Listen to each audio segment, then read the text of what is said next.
What's up, YouTube? So I know a lot of people have been complaining about the mic. I finally actually spent some money on the mic, so let me know how it sounds. Hopefully it's a lot better and it doesn't cut in and out.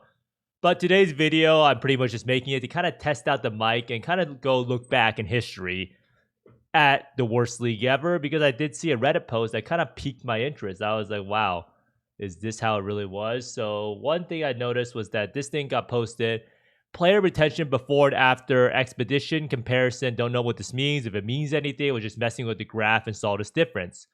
So as a lot of people, if you're kind of new to the game and you don't really know, Expedition League is pretty much where PoE kind of fell off the cliff in terms of player retention. And it's kind of a very, very strange phenomenon, because what actually happened to PoE? PoE did not really fundamentally change that much. It's still exactly the same game. But why have people pretty much just stopped playing the game after the first week of the league? And this is something that pretty drastically changed. It's actually really, really crazy. So the biggest thing is that GGG finally actually decided to address power creep, in the sense that they felt that the game and players were getting too powerful and they just wanted to dial it back a little bit. So you can see here, this is the graph right here for league peak current player retention. And then right here, before expedition, player retention took from 11 to 18 days to drop below 16%. So you can see here, this is when the player retention became Betrayal Metamorph even go up again for some reason, but will not consider it as they look like exception cases. So this is the period of time that PoE takes to drop below 60% retention. But nowadays, after expedition, player retention now takes from 5 to 7 days to drop below 60%. And these are all the leagues afterwards. And right away, you can see after the 5th and 7th day, it plummets below 60%. Now, what has caused this to happen? Obviously, players are probably mad at the game or something. I don't really know exactly, but we're going to see what exactly happened in Expedition League. If you had to ask me personally what actually changed about the game that caused people to stop playing the game so fast, I think it's the main thing that PoE fundamentally hasn't changed that much, if it makes sense, and that GGG is obviously putting a lot of effort into PoE too, and you can kind of see it with the way the leagues are shaping up. They're kind of like minimum effort. They don't really change the game that much. If you look at a league like Delirium, with all of the cluster jewels they added into the game, with the new end game with Simulacrum, and then Delirium Orbs maps and Delimir maps, you can see that in terms of the new leagues, what has been added to the game has been really, really low impact. And that's probably why I do think that players are just kind of tired of the same meta builds. And they're also probably tired of the same end game. And not much has changed with the game. And players are probably a lot better now in that they kind of get through the game really, really fast. And also, the Atlas passive tree and the new and improved Atlas has also sped up the progress for players a lot, in that they actually finish the game a lot faster than before. So what we'll be looking at today is actually an explanation of the vision by Chris. And this is something that they actually posted on Reddit before Expedition actually came out. I think after they posted their balance manifesto. And this is why I'm kind of scared of the multiple balance manifestos, because the balance manifesto is not necessarily a good thing or a bad thing. It could be a lot of buffs. It could be a lot of nerfs. But in the past, in Expedition League, it was a lot of nerfs. Now, if you actually look at it, they usually put out one huge balance manifesto, and this is where they pretty much explained everything. And if you actually saw how they actually did the balance manifesto in the past, they didn't have this weird thing where they try to create a problem out of everything and have a solution to everything, because not everything has to be a problem in order to have in order to make a change, right? You can make a change to shake things up. Not everything has to be a problem. And I do like this format maybe a little bit more. And what they pretty much went into this balance manifesto is that there's a lot of things that ended up changing. And Chris is pretty much saying that all of these things need to happen in order to move the game forward. And there are some things that are really, really weird that he said. And he says that he's confident that the new Path of Exile is going to be more fun with all of these changes that they make in Expedition League. And they also mentioned that they care more about making a good game than vanity metrics like player concurrency records. Which is kind of weird, right? Because they actually bring up the player concurrency records a lot, especially, I don't really know if they care about retention rate more or they care about concurrent players more. So it's kind of confusing. So this is what they actually wrote in the post. So you're unhappy and we're unhappy, and that means that it's really time that we start to correct things. The changes we are making in Expedition are actually a carefully considered set that sound daunting but probably have less overall impact on the way you will play the game than you suspect they may. These changes really open up possibilities for the future and puts us in a good position for working towards the release of Path of Exile 2. So what exactly is Chris actually talking about? So what he's saying is that he's pretty much saying that power creep is getting out of hand in PoE back in the day. Like players were just getting too strong, which is kind of weird because right now we're kind of stronger than ever before. But maybe that's like they're trying to bring us down a little bit so that it can bring us back up, right? And that's a common thing that they do in balancing. So right here it says we're hitting a breaking point with power creep recently and really need to address it. Meanwhile, much of the community has grown increasingly unhappy with the direction the game is heading in. Now, this is something that I don't really know if it's true because this part is really, really strange, right? How can the community be really, really unhappy with the direction of the game if it's actually breaking the player records and more people are actually trying out the game? Because during Ritual and Ultimatum League, which were the two previous leagues before Expedition, I think the game was actually more popular than ever. So the player base is not really aligning with what he's trying to say here. And I don't remember in Ultimatum League or Ritual League, the community say, oh, we're super unhappy with the direction of the game. If anything, it was actually the opposite in that people were super happy about Ritual League. They were super happy with how the character felt, how they could pretty much play any build with the harvest crafting. And it honestly feels to us that this is in part because we're moved away further from our own vision over time. So it's kind of annoying because this statement kind of feels like they're gaslighting us in the sense that they're saying that we are the ones that are actually unhappy with the direction the game is heading in, and we're not really the ones unhappy. I mean, the player numbers speak for itself. Maybe a majority of the streamers that are SSF hardcore are saying that they're not happy with the direction of the game, but for the common player base, I do think that they were super happy with the direction of the game and they did not really mind where it was going. So kind of interesting thing to note, but what is the game more fun today? I personally think the game is a little bit better today because of the Atlas passive tree. The loot changes and loot goblin are something that I think will need a little bit more fleshing out. So you might be wondering what exactly changed in Expedition to make this everything occur and cause it to be one of the worst leagues ever.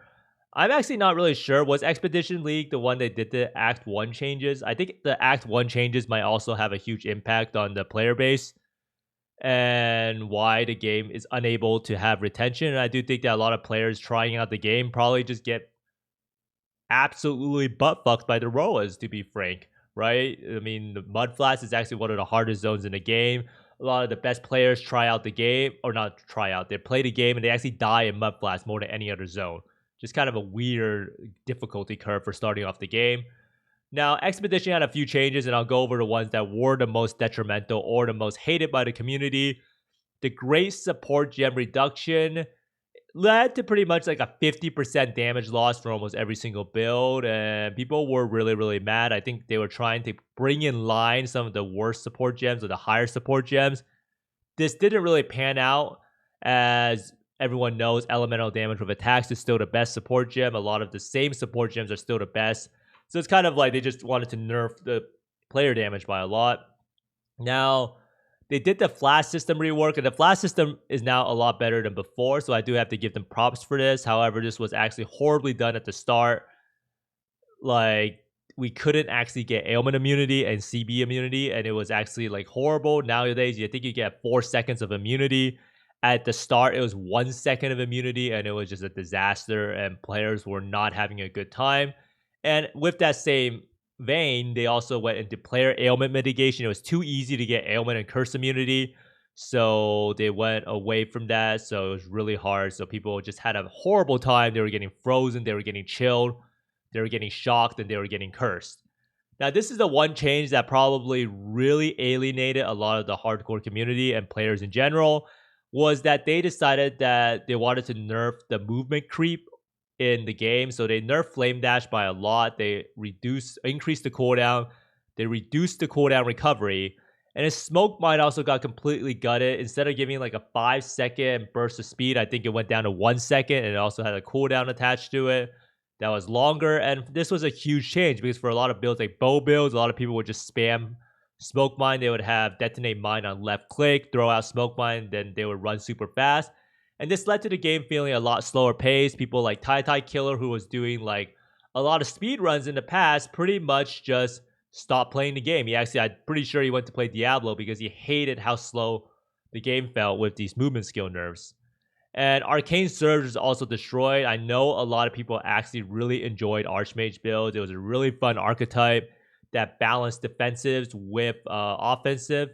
And with the nerf to Arcane Surge, Archmage builds pretty much just got deleted from the game, and this removes another build archetype that people really enjoy, and nothing was really given back. So these were pretty much the main changes. Now, I don't really think that, I mean, these changes were bad overall, but none of these were too great. I mean, they were really bad. Like, don't get me wrong. People really, really hated how they got weaker, but they weren't as game-changing, in my opinion, as some of the loot changes that GGG implemented, and as well as the Beyond change that they did this league. Now, this is something that he mentioned, or Chris actually addressed in the post that he wrote before Expedition launch, was that he mentioned that they often discuss making larger changes to the game and are careful not to change too much at once, and they want to seek out community feedback on these changes. And I just wanted to bring this up because it's kind of weird that this was actually brought up when this last league was pretty much a complete opposite of what actually happened. So if you can see right here, in this clip, you mentioned that you were going to make sudden extreme changes to the game. Are these changes in line with that statement? And as I do say that Expedition League changes are nowhere near as drastic as the changes that happened in Calandra League.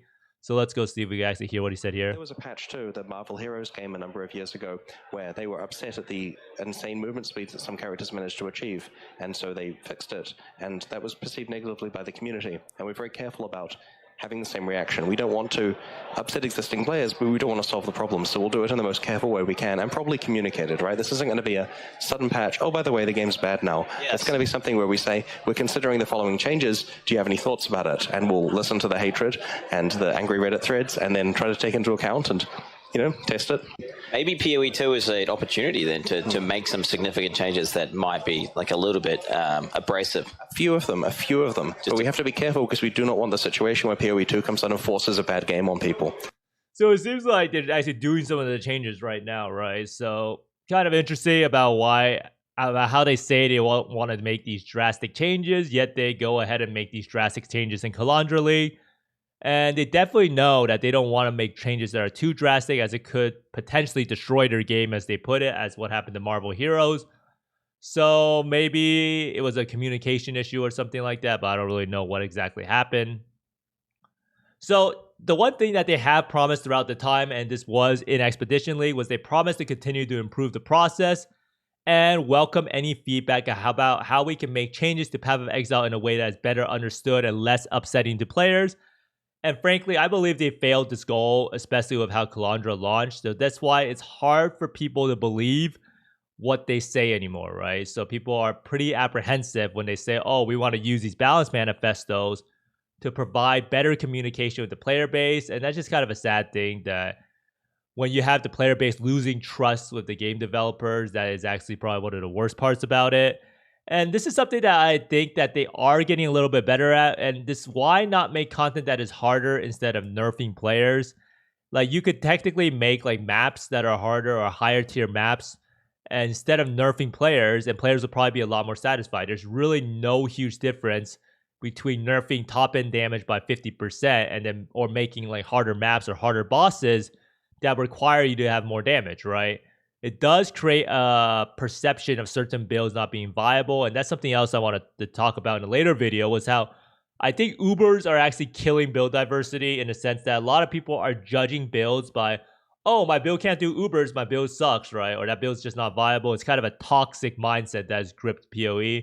And I also think that PoE Ninja has actually kind of been really bad for meta exploration, as everyone just copies the top build. It's really apparent right now with PoE Ninja what the top build actually is.